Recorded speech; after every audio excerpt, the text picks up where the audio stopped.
Hello, fans of all ages. This is indeed the Morik Show coming to you live on a Friday. Thank you very much for tuning in on this March 27th, 2015. This is indeed Ryan Morik coming to you live from Studio A here at Ramapo College of New Jersey. 2-week break is over. Spent the spring break in Turks and Caicos. Beautiful, beautiful, beautiful weather. And it was hot, and it was 85 degrees, and it was basically the exact opposite of what's going on outside. Good to be back here in the booth. And hopefully the cold weather goes away very soon. We have a lot of stuff to talk about today because I've been gone for about 2 weeks. And the first thing that I want to talk about is David Ortiz. I can't believe I'm about to say this. I gained a ton of respect for David Ortiz yesterday. Yesterday, David Ortiz wrote a piece in the Players Tribune, Derek Jeter's website, saying that he never knowingly took any steroids. We all know that he supposedly tested positive in 2003, but we have no idea what he tested positive on. We know nothing, basically. And it turns out neither does David Ortiz. And I'll get into that a little later. I just want to read some portions of David Ortiz's article that really caught my attention. He says, quote, "In some people's minds, I will always be considered a cheater, and that's BS. Mark my words, nobody in MLB history has been tested for PEDs more than me. You know how many times I've been tested since 2004? More than 80. They say these tests are random. If it's really random, I should start playing the damn lottery." David Ortiz can get in a lot of trouble for criticizing the MLB, but he's right. There's no way this guy gets tested 8, 9, 10 times a year and it's random. There's no way. There is no possible way that is real. He goes on to say, quote, "I've never failed a single one of those tests, and I never will. But that doesn't matter to some people. Some people still look at me like I'm a cheater because my name was on a list in 2003. Let me tell you something about that test. Most guys were taking over-the-counter supplements then. Most guys are still taking over-the-counter supplements. If it's legal, ball players take it. Most MLB players take a dozen pills a day just to get them through the season. Whatever you tell them is legal, they'll take it. But back in the early 2000s, you'd go into GNC and the guy working there would say, hey, take this stuff. It's great. It builds muscle, helps with soreness, burns fat, whatever. Okay, sure, I'll take that. I'll buy the over-the-counter supplement in the United States of America. I'm buying this stuff in line next to doctors and lawyers. Now, all of a sudden, MLB comes out and says that some ingredient in GNC pills that have a form of steroid in them, I don't know anything about it. If you think I'm full of it, go to your kitchen cabinet right now and read the back of a supplement bottle and honestly tell me you know what all of that stuff is. I'm not driving across the border to Mexico buying some shady pills from a drug dealer." The common argument to what David Ortiz says there is that it's his fault for not knowing what he's putting in his body. Agreed, 100%. But you can't deny that it's common sense to think that something is legal if GNC sells it. And you brought up a great point. You take Advil, you have no idea what's in Advil. You go to GNC and get whey protein, all these amphetamines, anything that ends in an MINE. Do you really know what that is? I doubt it. He goes on to say something about how people were more conscious of what they were putting in their bodies after 2003. He says, quote, "The next couple seasons, I start noticing things changing. Guys are a lot more conscious about what they're putting in their body, but I'm getting tested 10 times a season, and I'm still in the gym benching 400 pounds. I'm out there in 2006 hitting 54 home runs, Nobody wants to talk about that, though. They're on me for my flair now. Poppy, how come you walk around the bases so slow when you hit a home run? How come you flip your bat like that? Don't you think that's disrespectful to celebrate? Yeah, I'm going to have fun. It's who I am. I just hit a baseball 500 damn feet. I grew up in the gutter, and now I'm out here in front of the world living my dream, and you all want me to feel sad? I'm here to bring joy to the game. I hate when David Ortiz takes an hour and a half to trot the bases after a home run. But you know what? He's got a great point. Baseball, or any sport that you play, you're supposed to have fun. So let him have it. I'd be annoyed too if I went off in a game or a season and I get asked about respect. As long as he's not bad flipping on anything that's not a home run, it's okay in my book. Big Papi went on to say, quote, I get asked all the time, do you think you'll be inducted into the Hall of Fame? Do you think it's fair for you to be included after your name was on that list in 2003? Let me tell you about fair. I grew up in a neighborhood where there was a shooting every day. I didn't know if I was going to step outside to go play at the park with an effing tape ball and a stick and get shot. I saw people get killed right in front of me. I grew up in a house where my father used to hit my mother. There was a fight in my house pretty much every other day. It was normal. I grew up in a house that didn't have the luxury of proper nutrition or vitamins. A protein shake? Are you kidding me? The only protein I knew about until I was 16 was frijoles negros. Never heard of that one. Black beans. These reporters always want to talk about fair. The world ain't fair. After I read that, I realized that David Ortiz is being treated far from fairly. He literally made something, especially something, out of nothing. And the media, as always, they try to make something out of nothing. And David Ortiz knows that. And so they fail. Good. He goes on, I have been asked the same question a million times. Do you think you deserve to be in the Hall of Fame? Hell yes, I deserve to be in the Hall of Fame. I've won 3 World Series since MLB introduced comprehensive drug testing. I've performed year after year after year. But if a bunch of writers who have never swung a bat want to tell me it's all for nothing, okay, why do they write my legacy? I still don't know whether or not he should be in the Hall of Fame because I have a really tough time putting DHs in the Hall of Fame. But he brings up an excellent point, and he definitely changed my mind a lot. The guy, you can't question his skill at the plate. You can't question his leadership in the clubhouse, outside of the clubhouse, in the city of Boston. You can't question it. The guy's incredible. He goes on, quote, when we played in Texas a few days later after the news came out, people were screaming, cheater, cheater, cheater. It was really vicious. My family was sitting right there in the stands. After the game, my son came up to me in the hotel with tears in his eyes, and he says, Dad, why are they calling you a cheater? Are you a cheater? As a father, that's a moment you're never prepared for. I looked at him in the eye and said, no, I'm not a cheater. In 75 years, when I'm dead and gone, I won't care if I'm in the Hall of Fame. I won't care if a bunch of baseball writers know the truth about who I am in my soul and what I have done in this game. I care that my children know the truth. There is no way a father could lie to his son on the spot like that. Especially about something that big in the sports world and something very important that hurts a lot of baseball fans and all sports fans. And once I read that, that's where I gained all of my respect for David Ortiz.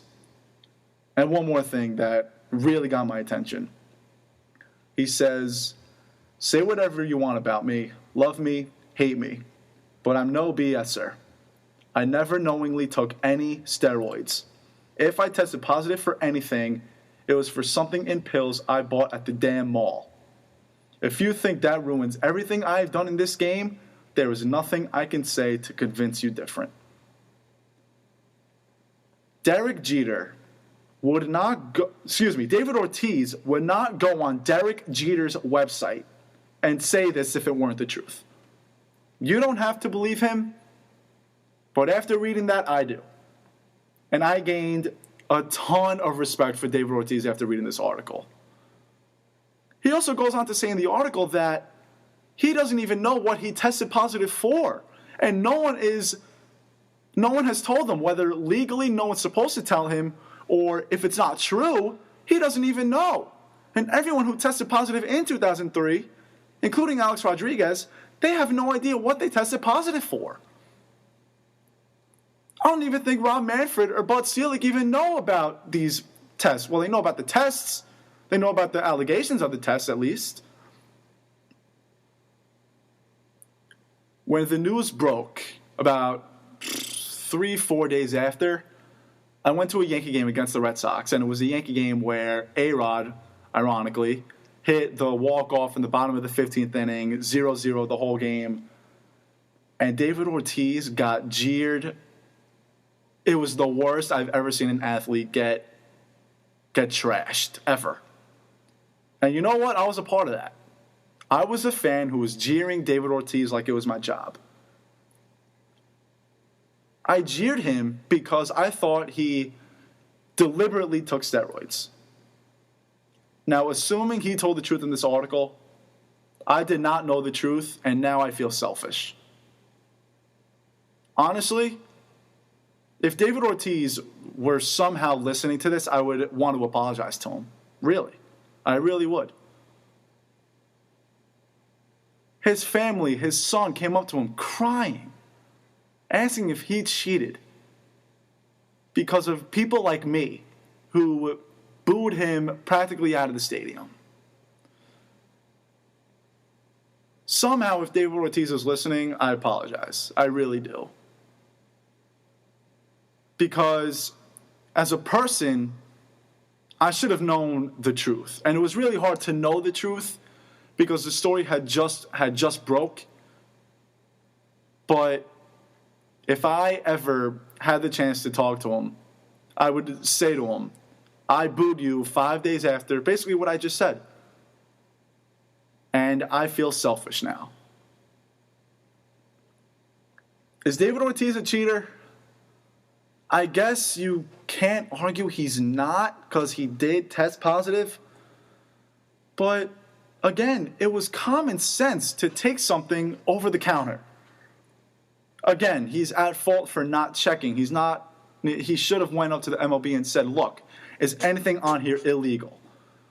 But honestly, I no longer think that he is a cheater. If he is, it's not deliberate. Cheating for me is you're doing something wrong. You have a cheat sheet on a test.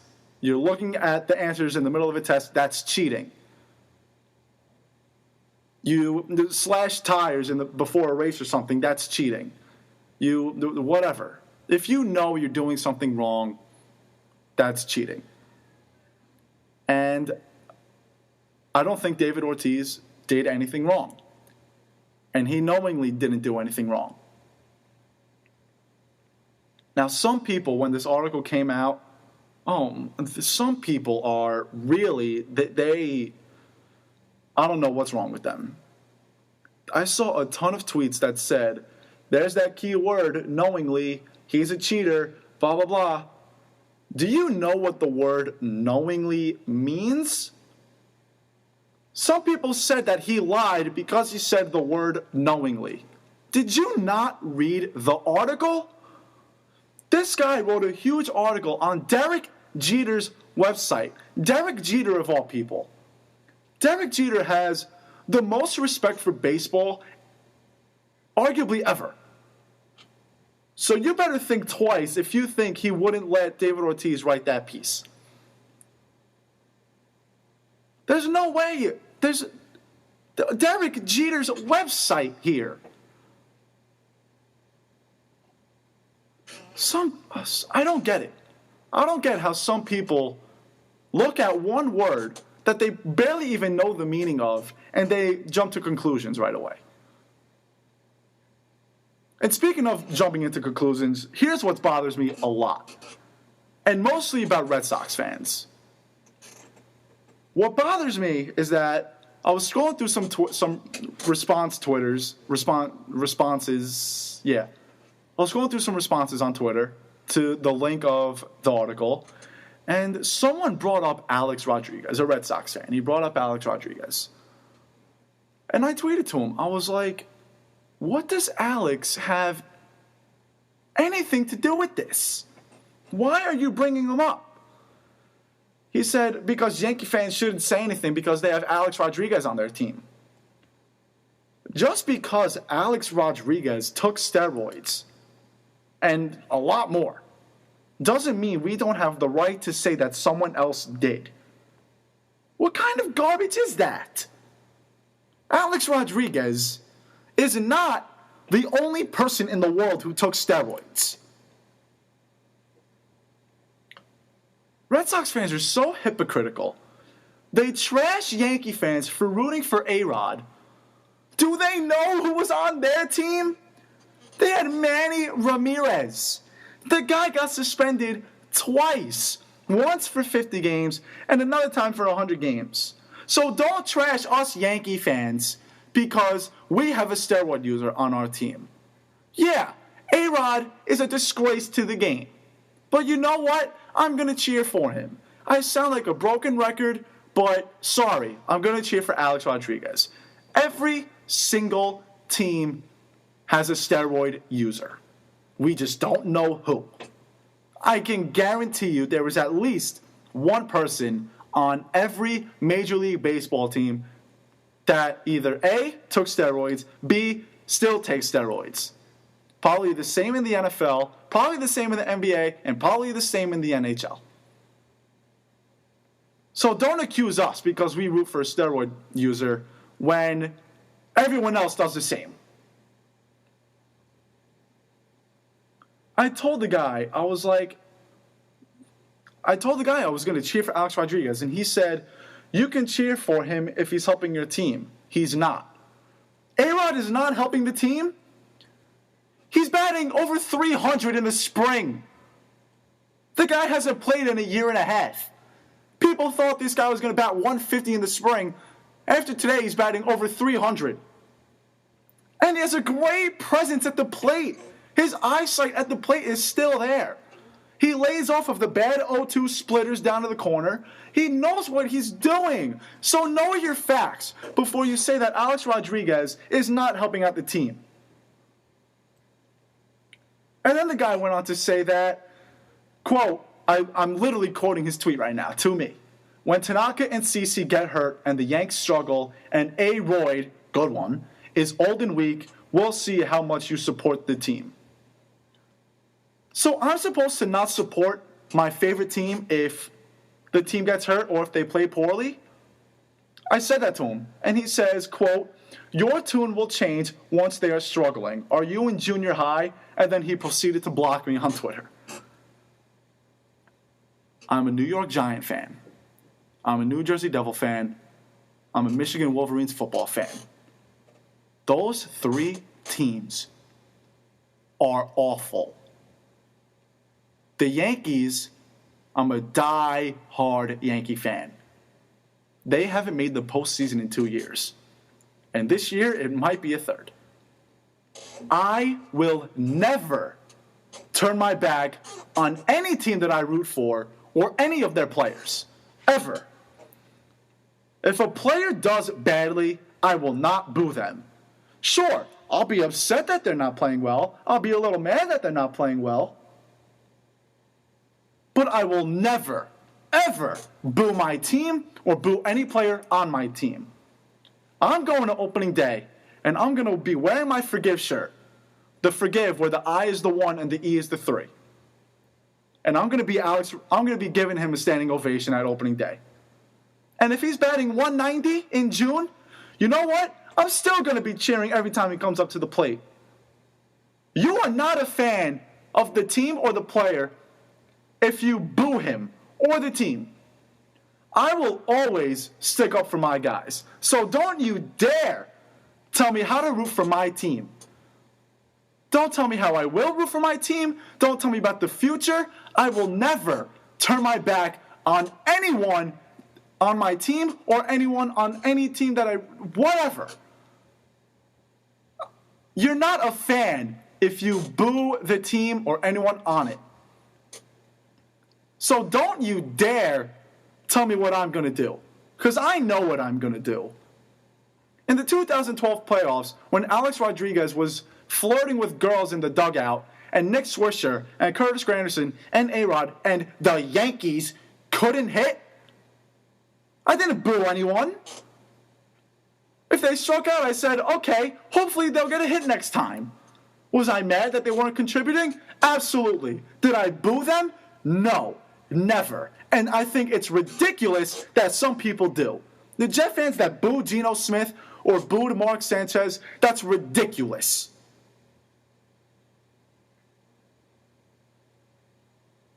You should never trash any team that you root for or anyone on your team. And if Tanaka and Cece get hurt, what? If a team gets hurt, I'm not supposed to cheer for them? That's the most ludicrous thing I've ever heard. If a guy gets hurt, I shouldn't root for the team. My tune will change. What is that about? My favorite player of all time, Derek Jeter, played 17 games in 2013. You want to know how many Yankee games I went to that year? 4 or 5. And one of those games, A-Rod was playing and I was cheering for him. Derek Jeter is never going to play baseball again.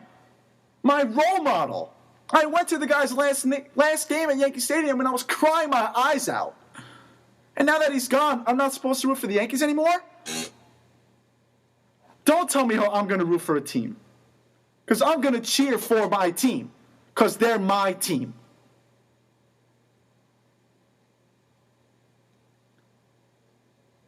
So this news broke a couple weeks ago.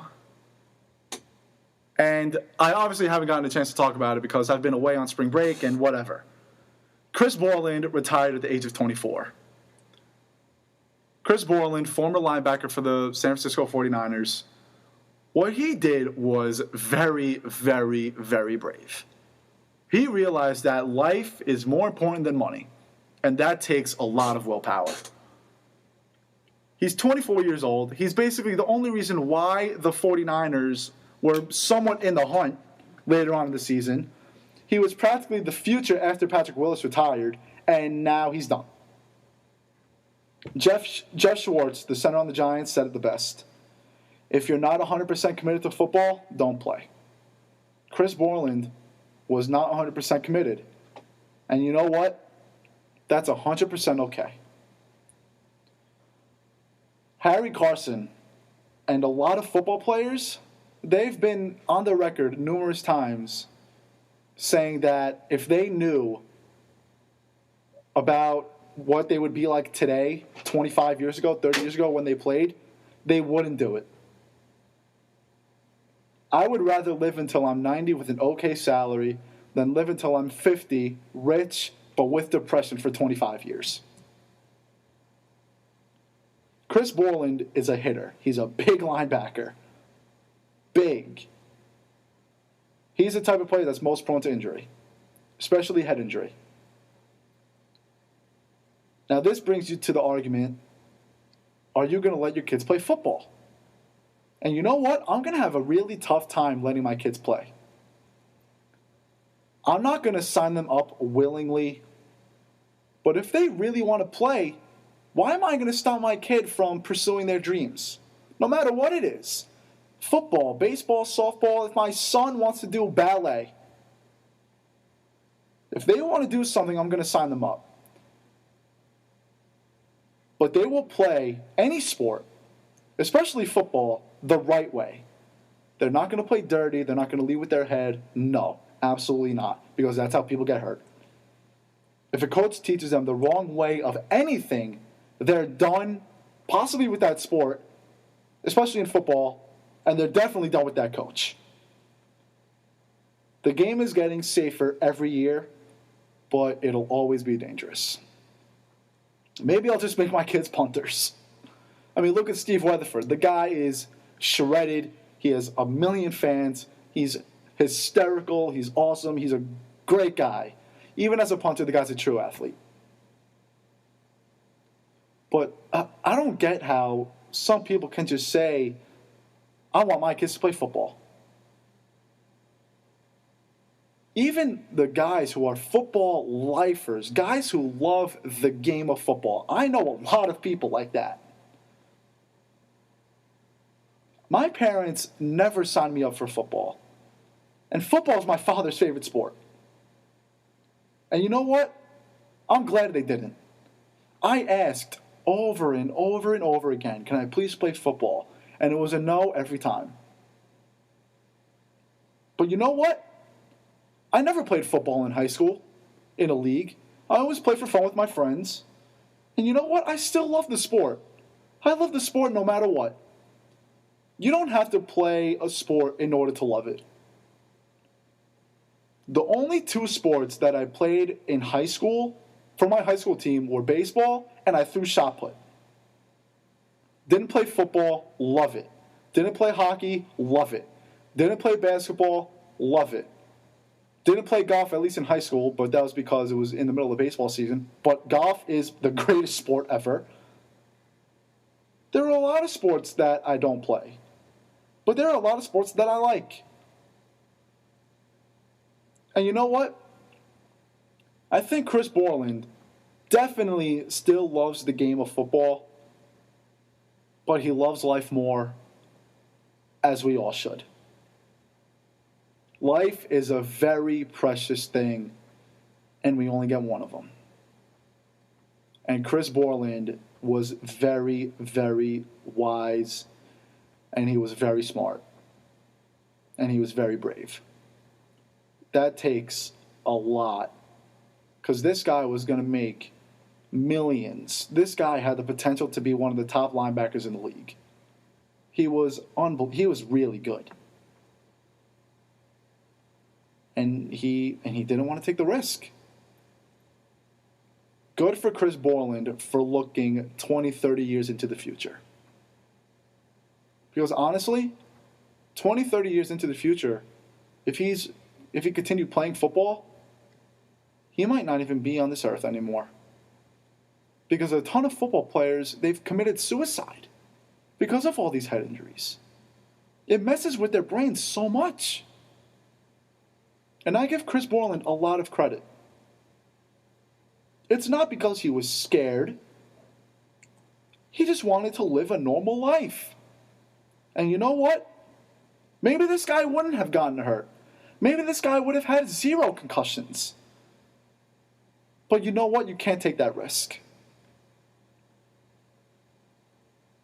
Speaking of risks, and really dumb ones, Randy Gregory, the former outside linebacker from Nebraska, he tested positive for marijuana at the NFL Combine. How dumb can you be, for the lack of a better word? You know you have the Combine coming up. You know you're going to get tested. This guy was on the verge of expulsion at Nebraska because of marijuana. He failed 2 tests while at Nebraska. They said if he failed the third, he would have been gone.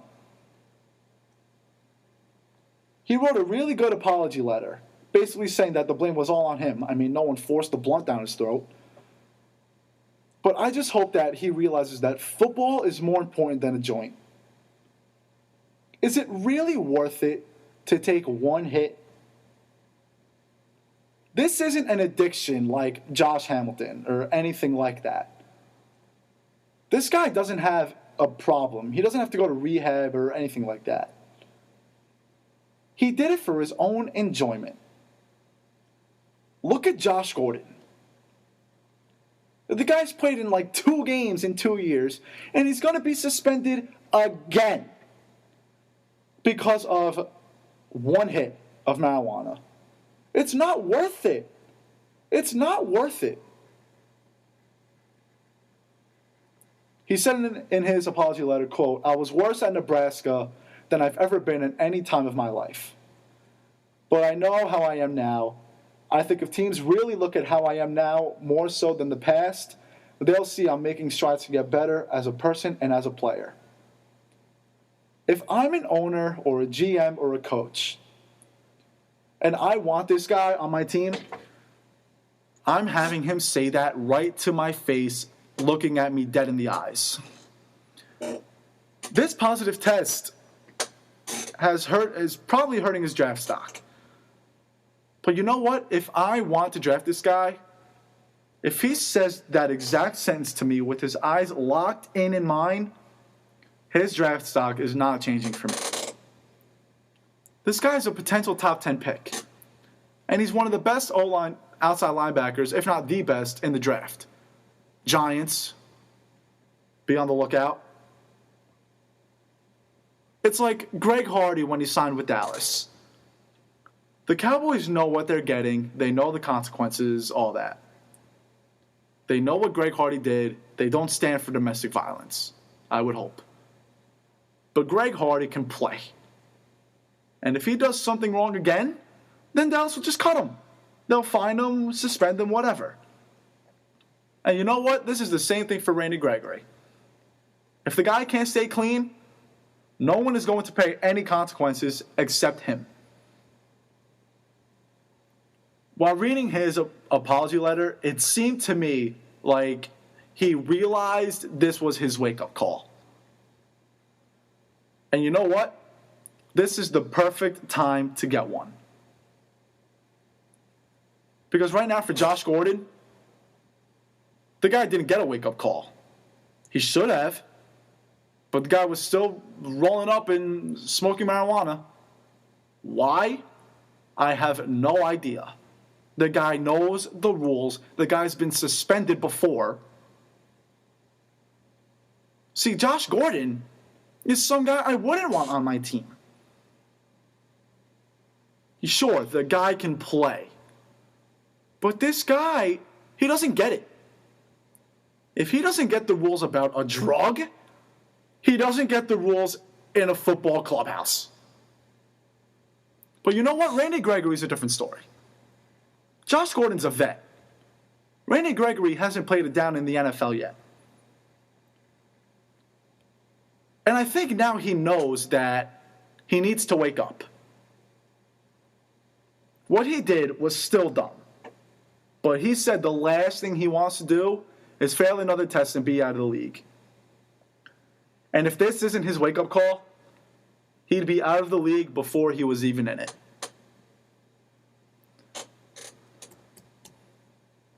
Speaking of coming back into the league, Matt Harvey is doing awesome. The guy's not human. And the Mets announced that he is the third starter in the rotation. Bartolo Colon starting opening day, and Jacob deGrom will start the second day, and Matt Harvey's the third starter. The Mets, I guess you could say accidentally, I don't know, but they let it slip that Harvey starting the third game. This means that he would be starting April 14th instead of opening day on April 13th. It's to increase ticket sales. And you know what? It worked. At least for me. And I'm sure I'm not the only one. As soon as I heard the rumor, like in January, that Matt Harvey was starting, I said we had to buy tickets. And I'm glad we did. I was taking the risk. Whether Matt Harvey starts, or Jacob deGrom starts, or Bartolo Colon, or whoever, whoever starts on opening day would have gotten sold out no matter what. It gets sold out even in Houston.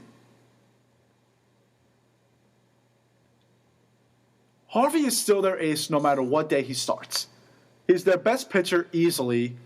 I think he's the best pitcher in the division, better than Scherzer. I think he's the second best in the National League, to be completely honest. Only behind Kershaw. Again, as soon as I heard the rumor back in whatever, I bought tickets. It was $27, fourth row in right field. I don't care who's pitching. I'm getting those seats. And now that it's officially Harvey Day, I'm pumped. And now I get to see Harvey twice in a month because with no rainouts, I'm going to the Yankees-Mets game on April 25th, the 25th at Yankee Stadium. And that's going to be CC against Harvey with no rainouts. I thought to myself, am I going to pay $45 for the last row in the upper deck on opening day or $27 for the fourth row on what could be Harvey Day? I'm taking the second option, and I'm sure I'm not the only one who thought of that. Now the Mets sell out 2 games in a row. They probably haven't done that since like 2006. This is also another way of limiting Matt Harvey.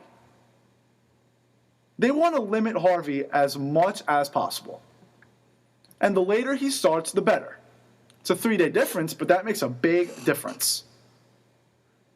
And on top of that, they're going to limit his regular season innings so he can pitch in potentially October, because now they have a really good shot at making it. And this is their way of limiting it. I'm not sure what exactly they're going to do when the season's underway, but I think they have some sort of an idea. They're probably going to push some starters back. Day offs, they're probably not going to skip anyone. They're just going to keep the same rotation. And you know what? They'll probably add in a 6th every now and then because they have 6 pitchers.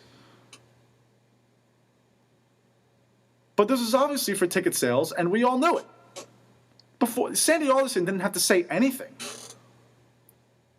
Because as soon as the rumor came out, I'm sure 1 million people bought tickets. I bought 5 of them. Me and a bunch of my friends are going to Harvey Day, and I'm pumped up about it.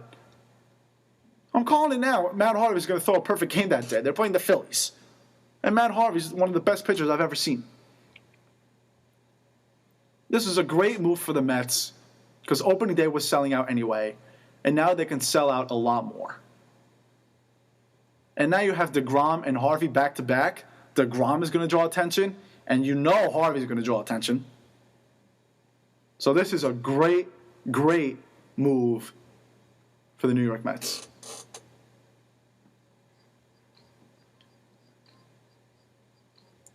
We got some updates. Here at Ramapo College, the baseball team went 6-4 in the Russ Matt tournament in Auburndale, Florida, outscoring their opponents 79-47. They were in double digits twice. They beat Springfield College 14-2, and they beat Trinity College 22-9. However, the baseball team has now lost 4 games in a row, including the last 2 down in Florida. They lost Tuesday against St. Joseph's College of Long Island 5-2, and on Wednesday against Drew University 8-6. They're back in action tomorrow against New Jersey City University in a doubleheader, and another doubleheader Sunday against Penn State Berks. Softball, they were in Florida as well. They went 7-5. They outscored their opponents 69-34.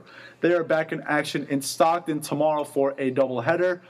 The men's and women's tennis teams were in at the Springfest tournament in Hilton Head, North Carolina.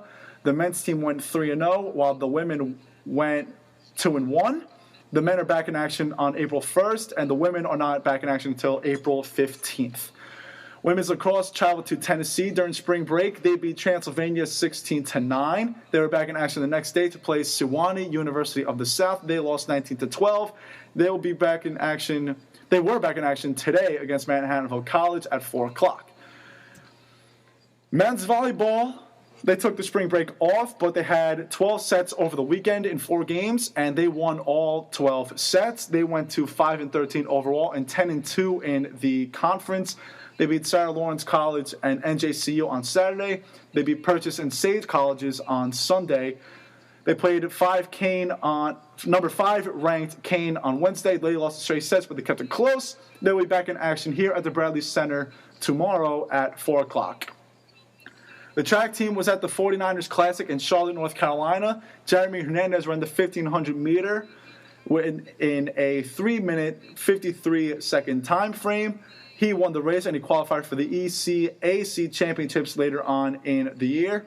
Paul Julius and Peter Toohey also qualified for the championships in the same event.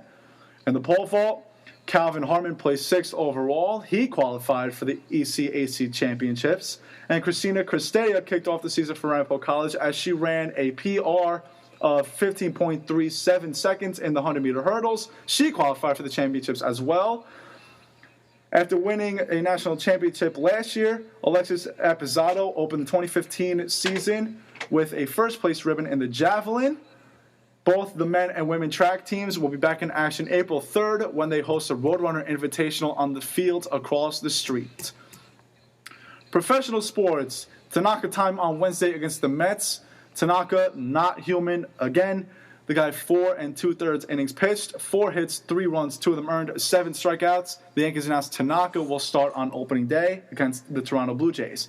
Jacoby Ellsbury looked good for opening day. He hopes to play by March 31st after an oblique injury. And the Mets, Zach Wheeler underwent Tommy John surgery on Wednesday. On Tuesday, Dylan G threw 4 shutout innings, and David Wright had a 2-run home run. Daniel Murphy resumed baseball activity on Wednesday for the first time since March 19th. He had a pulled right hamstring. The Mets hope he'll be ready by opening day. And Matt Harvey, like I said, not human. Sunday, 5 2/3, 2 hits, 4 strikeouts. Today, 80 pitches, 58 of them strikes, 4 1/3. He retired 8 straight at 1 point, 5 strikeouts, no walks on his 26th birthday. 14 straight scoreless innings now, 1 walk in spring training. Jess Marza will get the opening day nod for the Chicago White Sox, with Chris Sale still hurt. Giordano Ventura will start opening day for the Kansas City Royals. In the NBA, Kevin Durant will undergo surgery. He will be out for the remainder of the year. The Cavaliers are in Brooklyn tonight, and the Knicks will host the Celtics tonight at the Garden. In the NHL, the Rangers clinched a playoff spot last night with a 5-1 win over the Senators. Chris Kreider scored twice. And changing boroughs here, the Islanders lost to the Kings last night 3-2. They will take on the Ducks tomorrow night in the Island. As for the Devils, they're technically still alive, but they lost to the Capitals last night in overtime. They are playing Carolina tomorrow. In the NFL, they passed a rule on Wednesday that makes it illegal for an offensive player wearing an eligible number to report as ineligible and line up outside of the tackle box. You might be familiar with this move for the Patriots. Last night, the Sweet 16 was underway. Notre Dame beat Wichita State 81-70. Wisconsin beat the North Carolina Tar Heels 79-72. Arizona beat Xavier 68-60, and Kentucky, 78-39. They moved to 37-0. Tonight, you have 11 UCLA against 2 Gonzaga, 8 NC State versus 4 Louisville, 5 Utah against 1 Duke, and 7 Michigan State against 3 Oklahoma. Another thing that happened a couple weeks ago, well, it's been happening, but it happened again a couple weeks ago. I think the Warriors did it. They're resting all of their stars, and fans are not happy about it. When I buy a Yankee ticket, I don't care who is playing. I go see the Yankees. The same goes for the Giants and the Devils. When I buy a Cavaliers ticket, I go to see LeBron, and that's it. Some people think fans don't have a right to complain if they buy a ticket. But if they're a fan of just one guy, then they have every right to. My brother's going to the Nets and Cavaliers game tonight. He's going to see LeBron. He's not going to see the Cavs and the Nets. He's going to see LeBron. If you're seeing the team, though, then don't complain. Of course, there are a few exceptions. If you want to see your kid watch a star athlete, if you wanted to see Jeter and Mo for one last time, if you're taking your kid, like I said, whatever. Like I said before, I bought tickets to what's now Harvey Day because it was Harvey Day. I'm not going to see the Mets per se, but if he weren't starting, I'd still go because I paid and it's baseball. The Warriors were sitting stars, the Spurs sit stars all the times, and they have fans complaining. The ticket says Spurs versus so-and-so, Warriors versus so-and-so, Cavs versus so-and-so. It doesn't say LeBron promised to play with his team versus Knicks. But you know what? Not everyone buys a ticket for the team. I've seen LeBron in real life twice in my lifetime. And I bought tickets to see LeBron. If he didn't play, I probably still would have went to the game because I paid. But I'd be bummed. I go to Angels games, preferably when they play the Yankees, to see Mike Trout. I've seen him play, I think, 3 times now. The one time I bought a Yankee ticket for a player was Jeter's last game. And if he didn't play, I probably still would have went to that game. Adam Silver wants to change this, but you can't find teams for resting players. What if that player just so happened to get hurt in that game? What if they go 0 for whatever from the field? You can't penalize for rest. Maybe that rest helps you. Of course it helps you. Because the playoffs are too long. There are 4 series, 7 games apiece. That's insane. Why do you think Kobe Bryant's all torn up? The guy practically plays 100 games a year. I know, Michael Jordan, Patrick Ewing, and Larry Bird, Reggie Miller, they didn't take any breaks. We're out of that era of basketball, so stop comparing, please. We're not in that era, so players take breaks to survive what could be 28 games in the playoffs maximum. 4 series of 7 games is way too long anyway. More than likely you get the best team in the end, but it's too long. 2 months of playoffs. Baseball, you got 5, 7, 7, done.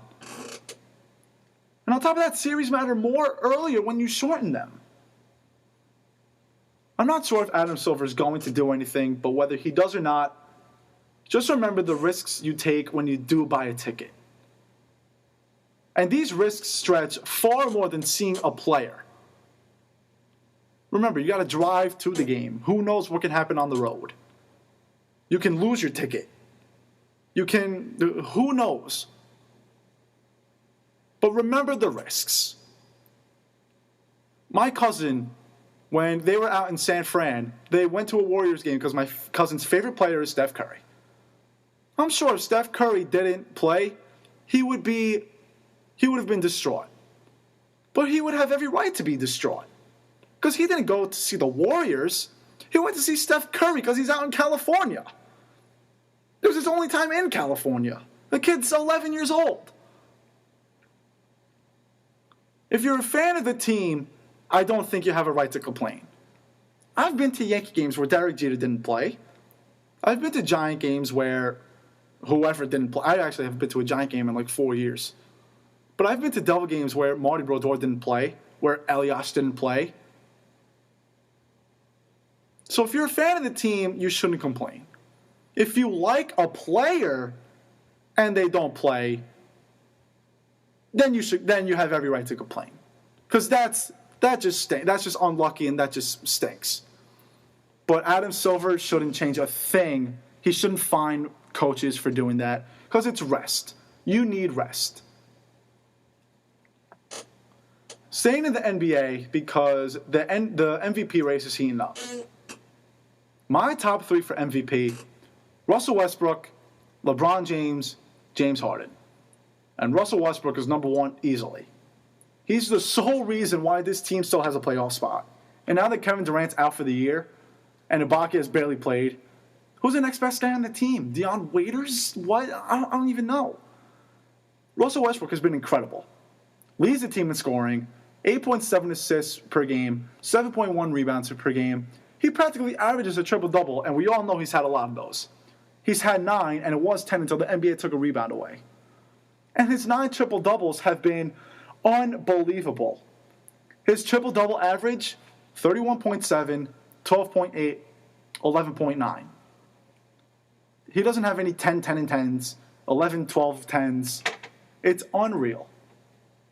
He's had 17 double-doubles, and in 10 of those double-doubles, he needed 5 or less rebounds to get a triple-double, and in 5 of those games, he needed 5 or less assists to get a triple-double. He's had 29 other games in double-digit points where he didn't get double digits in assists and rebounds, but how close is he to getting a triple-double? He's had 8 and 7, 8 and 8, 9 and 9, 8 and 8, 9 and 9, 7 and 8, 7 and 9. He's this close to having more triple-doubles than double-doubles. He's a couple of more stats away from having 16, 17 triple-doubles. Those stats don't lie. He is the reason why OKC still has a playoff spot, and that's why he's without a doubt my MVP. But here's what I don't get. I haven't seen a lot of people saying LeBron. Why? No, the guy's not having a phenomenal season, but valuable, most valuable player. Valuable does not mean best.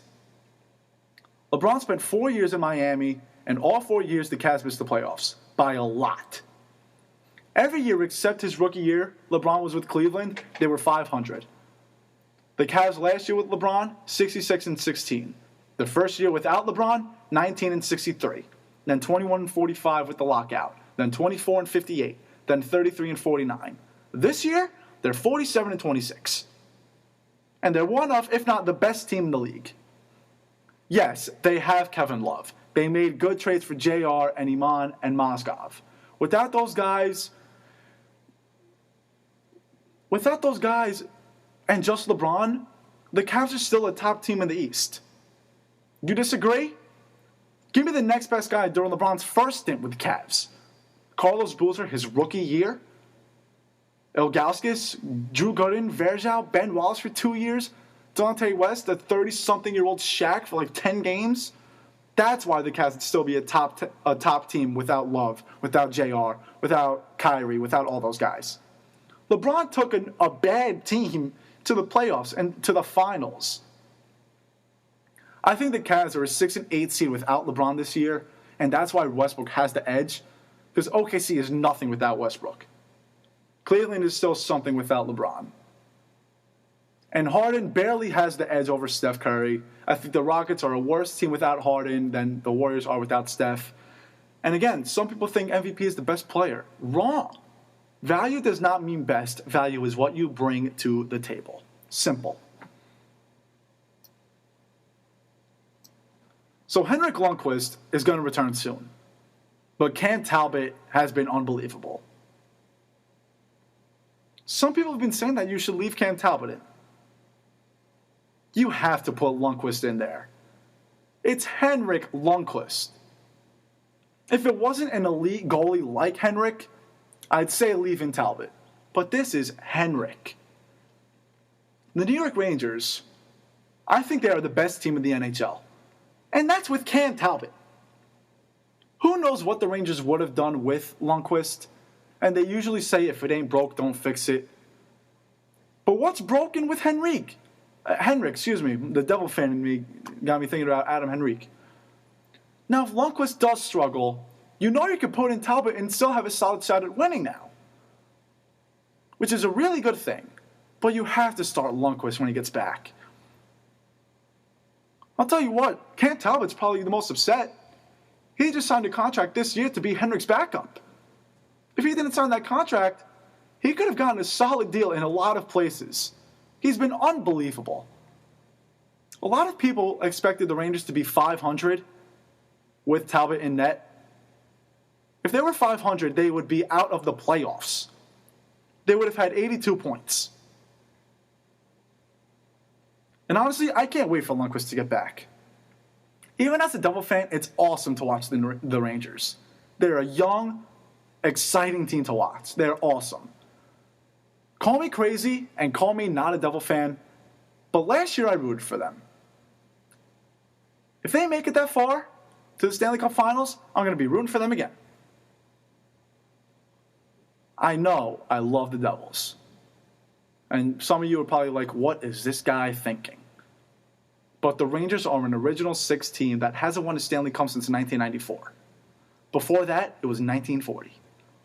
It's a story, and it's great for the sport of hockey.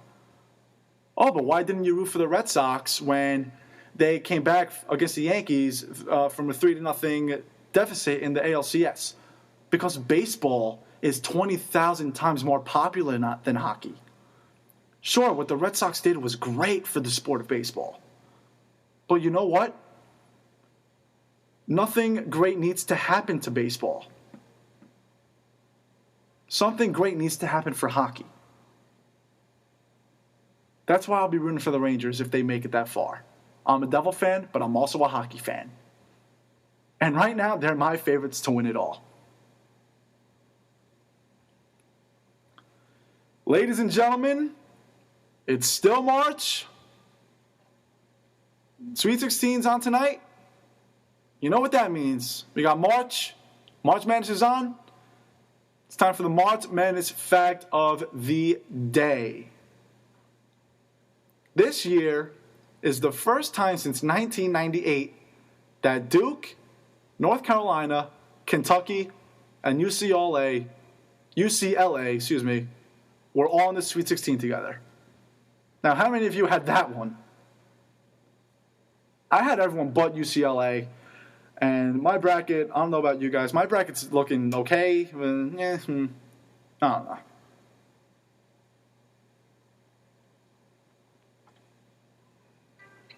Ladies and gentlemen, this was supposed to happen yesterday, but the website wasn't working. But it's the end of the week. That means it's time for our Beast of the Week. This week's Beast of the Week, more so the last 2 weeks because I haven't been here in a little while, gotta go with the birthday boy, Matt Harvey. Sunday, 5 2/3, 2 hits, 4 strikeouts. Last Monday, 4 scoreless. He had 35 strikes and 53 pitches. 3 hits, strikeout. Today, 80 pitches, 58 strikes, 4 1/3. Retired 8 straight at one point. Finished with 5 strikeouts and no walks. Let up 3 hits. This guy has the potential to be the best pitcher on earth. And I think he's the second best in the National League. Better than Scherzer, better than Bumgarner, better than Wainwright, better than Cueto, better than Greinke. He's better than all of them. And honestly, it's no contest. His first day back, Matt Harvey was throwing 99 miles an hour. This guy is special. Matt Harvey is 26 years old. He had a long resting period after Tommy John. Matt Harvey is the face of New York baseball. It's not Derek Jeter anymore. It's not Tanaka. It's not Betances. It's not Jacoby. It's not David Wright. It's not Daniel Murphy. It's not Lucas Duda. It's not Juan Lagares. It's not CeCe. It's Matt Harvey. I can't wait. I can't wait for him. He's going to be ridiculous.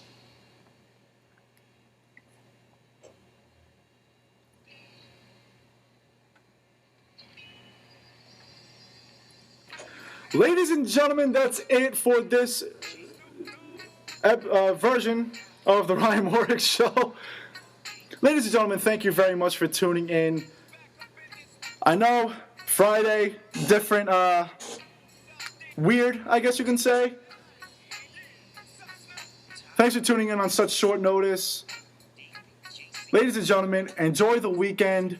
It's supposed to snow again tomorrow. Just take me back to Turks and Caicos, please.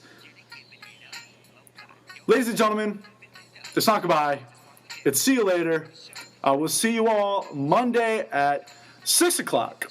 Take care, everybody. Just a swinging mic. We're talking, walking, get down with the set. Take up with some and take this jet out of town. Put it down for the father.